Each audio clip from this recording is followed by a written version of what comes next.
Mesdames, Messieurs, chers amis, merci d'assister à la proclamation du 26e prix des romancières, dont je rappelle qu'il est parrainé par la ville de Saint-Louis en Alsace, où il a été fondé en 1999 par la romancière Jacqueline Monsigny. Notre deuxième sélection 2025 comportait 5 titres d'ouvrages qui, selon l'intitulé du prix, sont susceptibles de toucher un large public par leur caractère universel. Il y avait, par ordre alphabétique, Le Parloir de Paul Dubouché chez Hachette Fiction, Dernier cri de Hervé Commère chez Fleuve Éditions, Dors ton sommeil de brute de Carole Martinez chez Gallimard, Ceux du lac de Corinne Royer au Seuil, enfin Les âmes féroces de Marie Vintra aux éditions de l'Olivier. Et c'est, comme nous l'avons déjà annoncé, Dernier cri, un polar, d'Hervé Commère, paru aux éditions Fleuve, qui remporte le prix. On l'applaudit.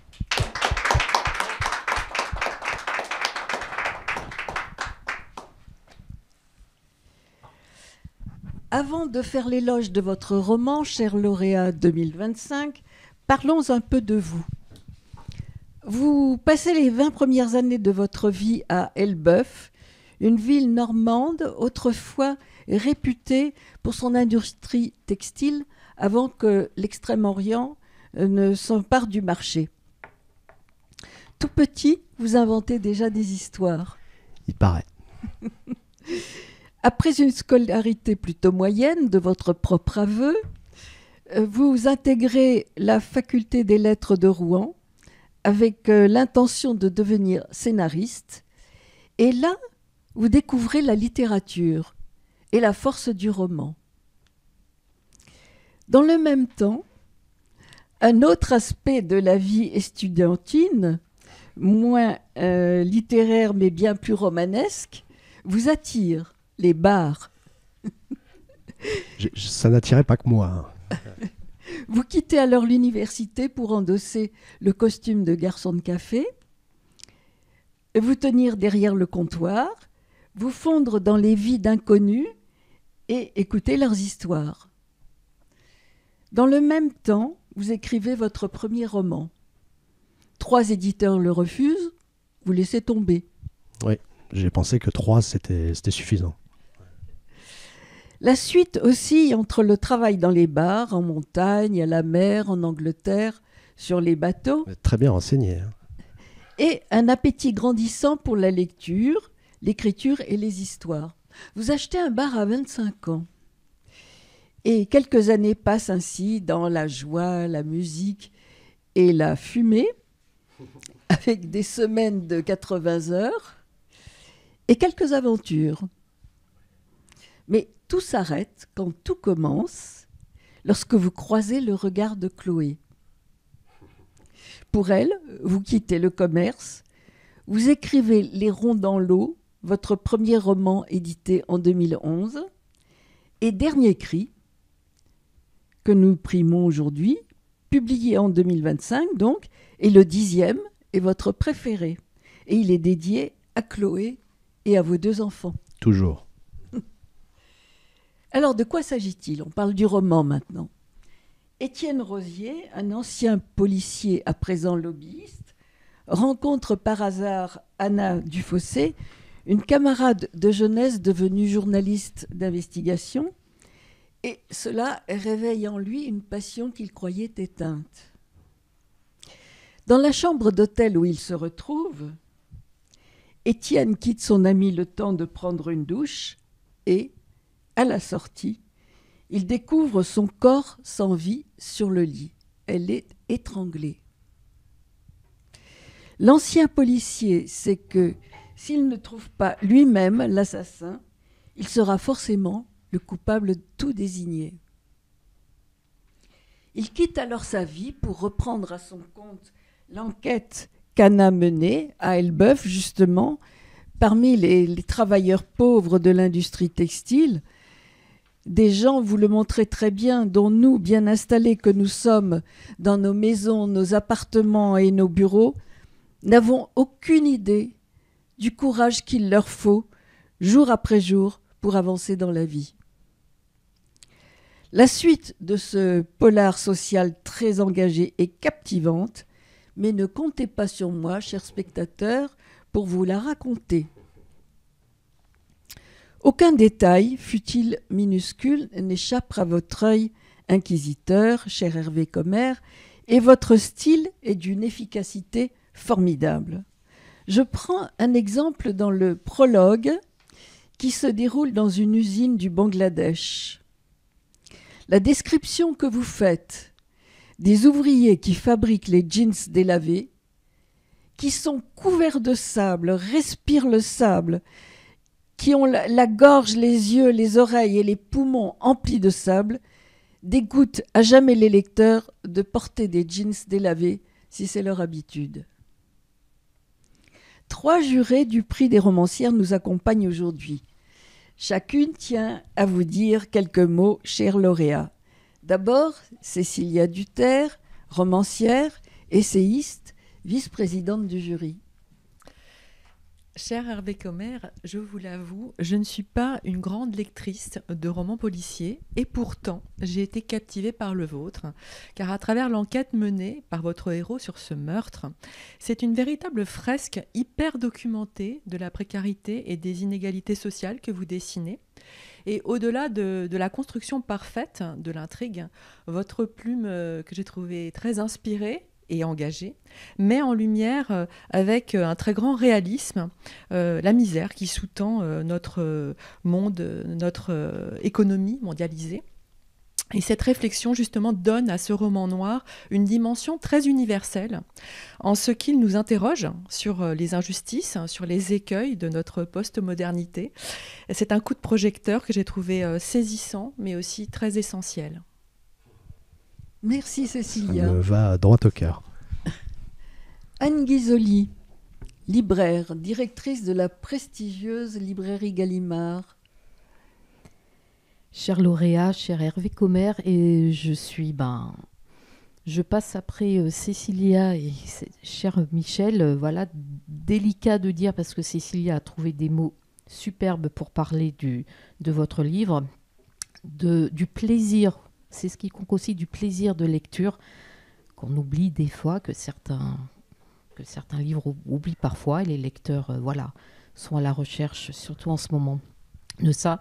Contrairement à Cécilia, il y a une époque où j'ai lu beaucoup de polars. Je me suis nourrie, gavée de ce qu'on appelait le polar français des années 70-80. Le vôtre se rapproche énormément pour tout son travail justement social sur ces travailleurs. C'est l'exploitation.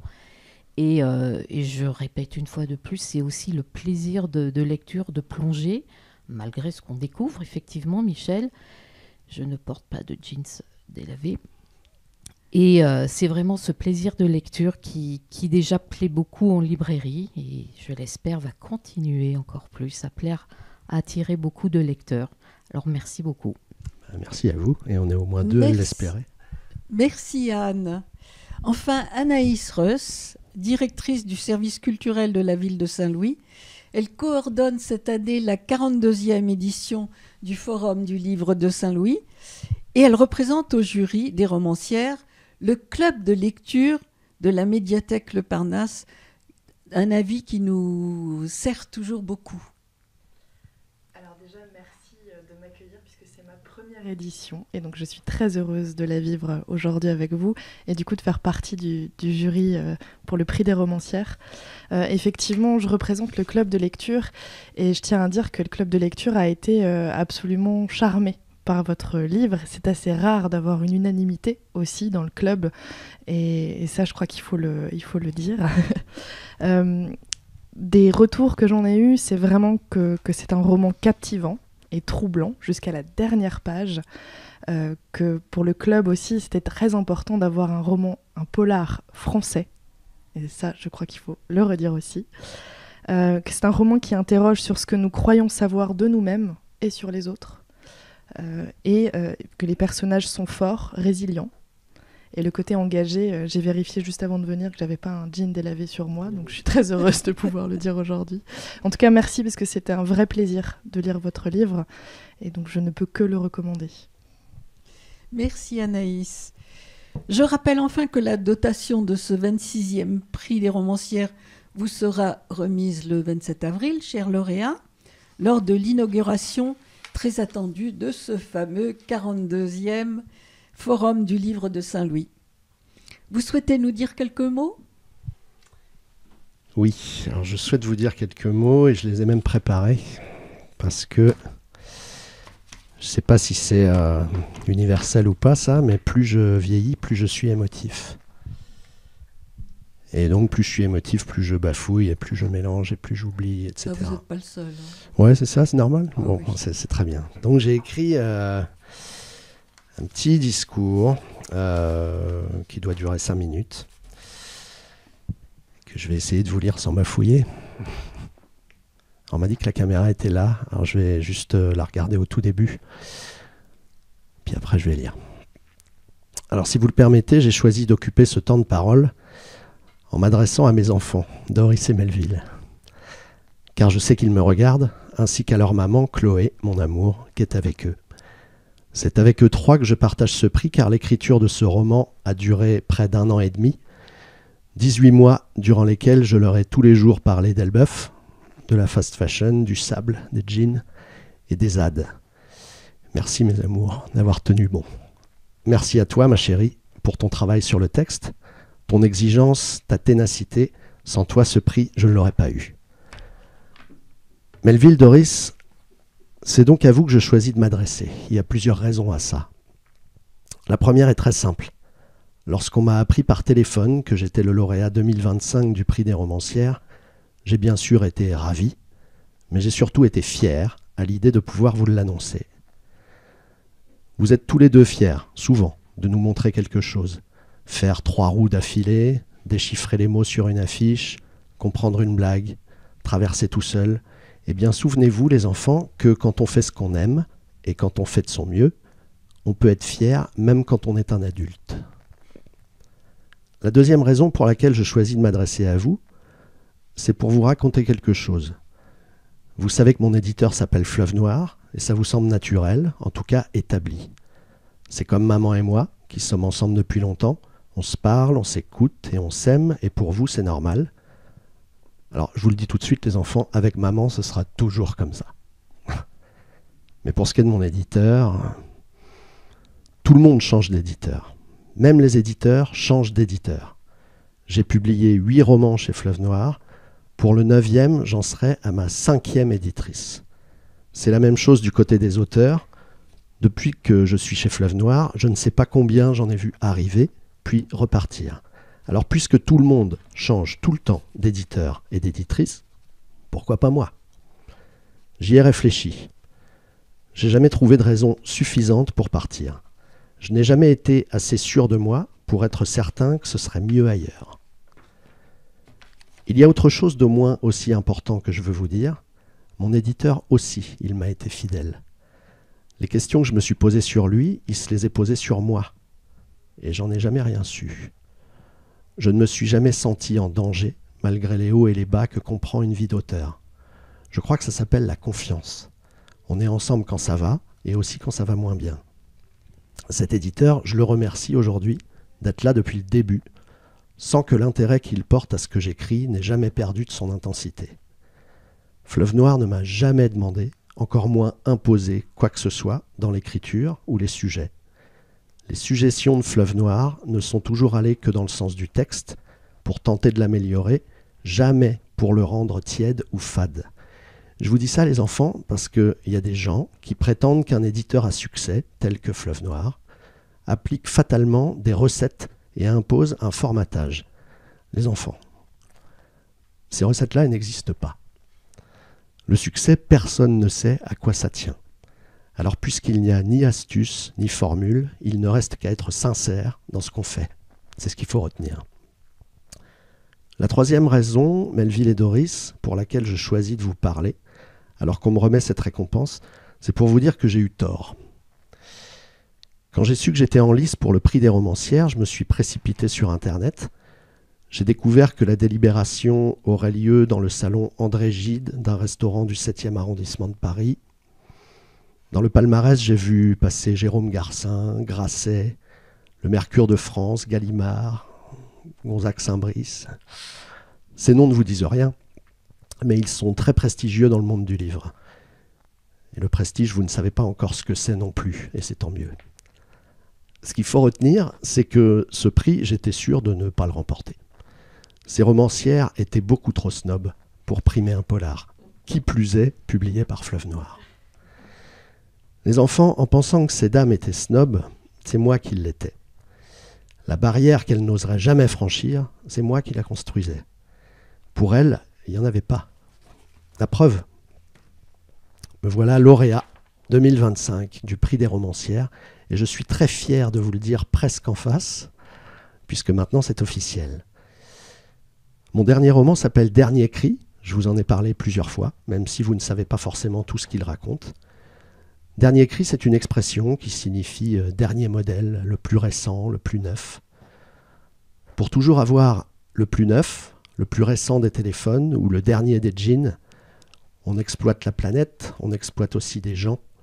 Et le mot le plus adapté, c'est qu'on détruit la planète et qu'on détruit des gens. C'est pas très gai. C'est pour parler de tout ça que j'ai écrit ce roman et je suis heureux qu'il reçoive cet accueil. Dernier cri, ça veut aussi dire que c'est la fin de quelque chose et c'est pas très gai non plus. Mais vous savez bien, les enfants, que les histoires ne se terminent jamais vraiment. La fin d'un chapitre, c'est le début d'un autre. Je vous entends d'ici, la suite, la suite. Vous savez bien que tout ne fait toujours que commencer, je vous l'ai déjà dit, qu'on ait 5 ou 50 ans. Ce prix, par exemple, c'est pour me dire bravo, mais c'est surtout pour me dire on lira ton prochain livre, alors ne nous déçois pas. Et puis vous qui avez 5 et 8 ans, la suite, c'est vous qui la construirez. Et maman et moi, on a toute confiance en vous. Je voulais vous dire tout ça, les enfants. J'ai bien fait de l'écrire, hein, parce que même comme ça, je suis ému. Je voulais vous dire tout ça, les enfants, qu'il faut persévérer, s'accrocher, s'interroger soi-même plutôt que critiquer les autres, travailler et y croire, avoir confiance. Pour le reste, on s'arrangera. À tout à l'heure, mes amours. Je vous embrasse quand je rentre. Merci. Merci Hervé. Et je suis vraiment soulagée de découvrir que nous ne sommes pas finalement des snobinards. Et j'étais très peiné de constater que je l'étais, moi. Bien, merci de votre attention, chers vous tous, amis spectatrices, amis spectateurs, et à l'an prochain.